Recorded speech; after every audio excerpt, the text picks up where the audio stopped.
สบายดีพ่อแม่พี่น้องสบายดียามเช้าพี่น้องเอ้ยพ่อกับสองเอิญคือเก่าพี่น้องมาไถนาขาดนาบานกะพี่น้องเอ้ยอยู่นาเจ๊ดำคือเก่า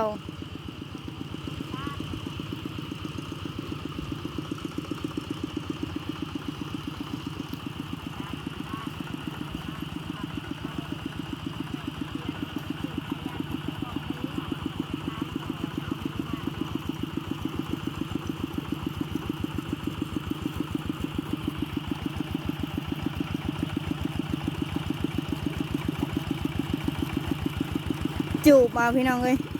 ฝนตกมันตกจากตกเลยฝนตกบกทั่วฟ้าพี่น้องเลยเพิ่นเฮาให้เฮาอยากได้กะเพิ่นบ่มีน้ำเพิ่นให้เฮาบ่อยากได้กะเพิ่นมีน้ำ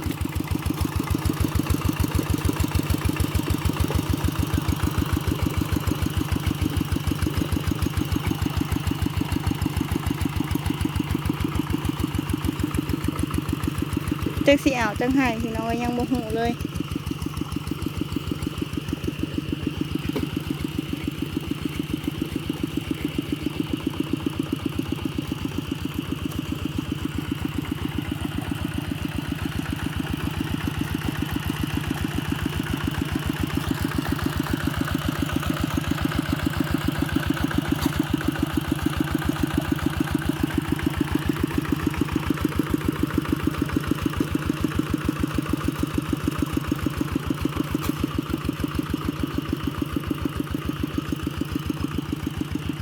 แคทมึงคือได้เบอร์กู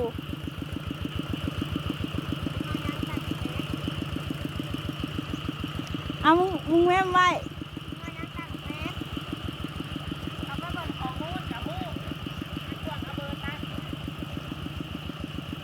อันนี้เลยแล้วเขาจะแฮกง่ายนะ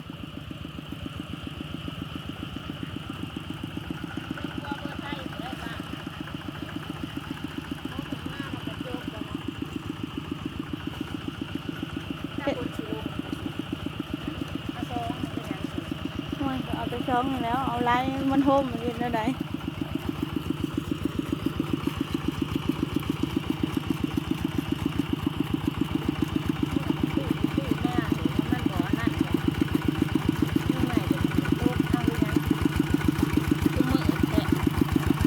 ลงมาเพื่อโฮมเด่นอะไร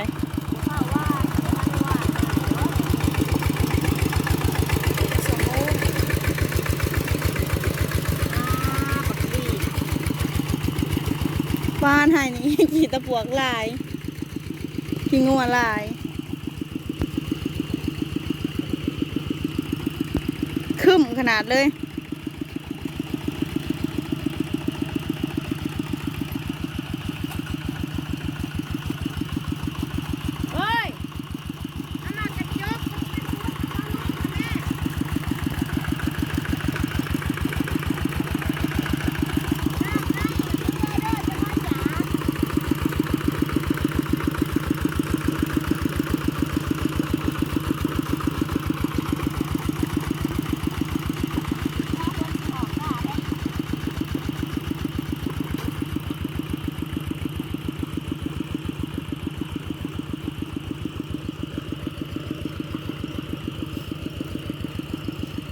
แต่มันตกมานี่นะโห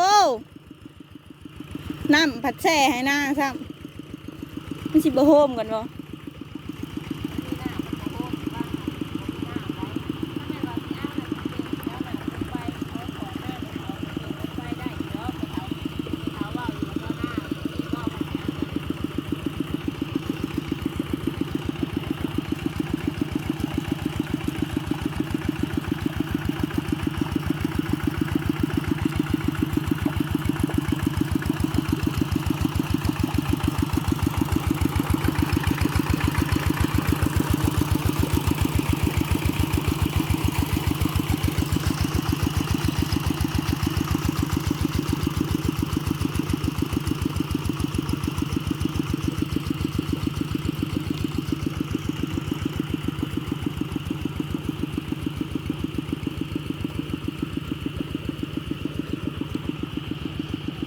มีแต่ขี้ตะปวกพี่น้องโอ้ค้าจูนพูนอยู่แต่สิมีหยาลาย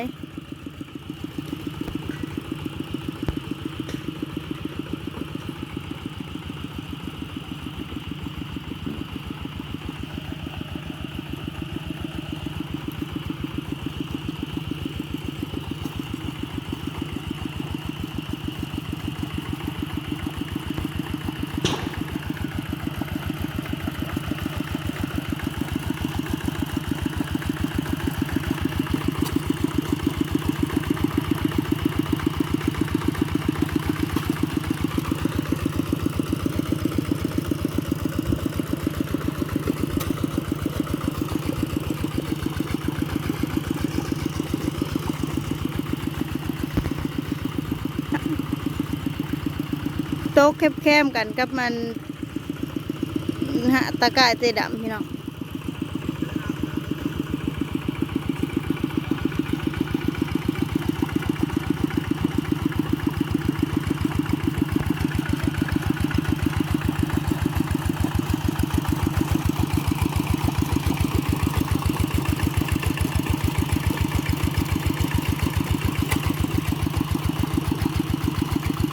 ซ้ำซีหยาพี่น้องเลย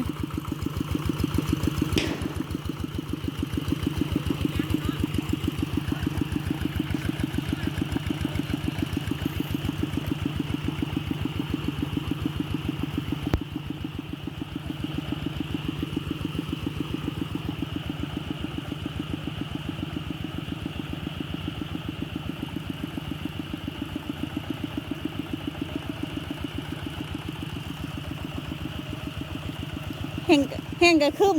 นมา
จะ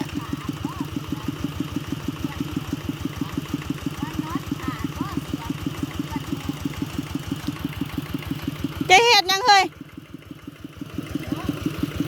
ไว้หากระขาดลงในนี่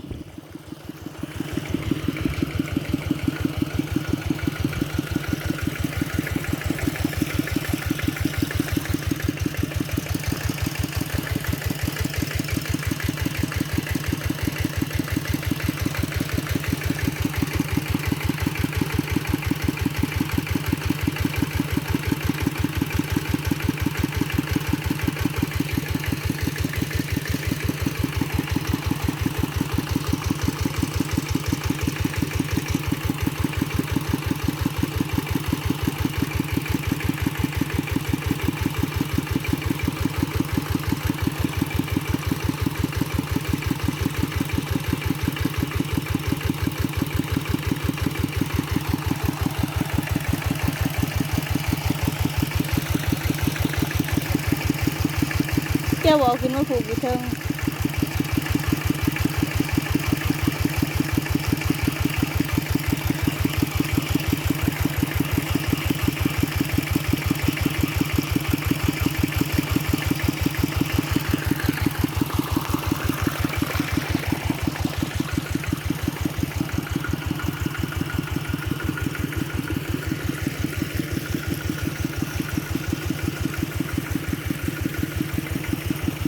กาให้เทิงซ่องให้นะยาวแล้วพี่น้องเลย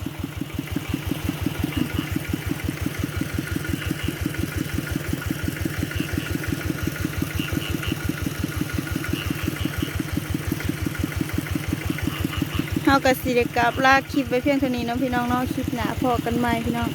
อย่าลืมกดไลค์กดแชร์กดติด ตามช่องเอิญเด้อพี่น้องเด้อผิดพลาดหยังก็ขอโทษขออภัยเด้อพี่น้อง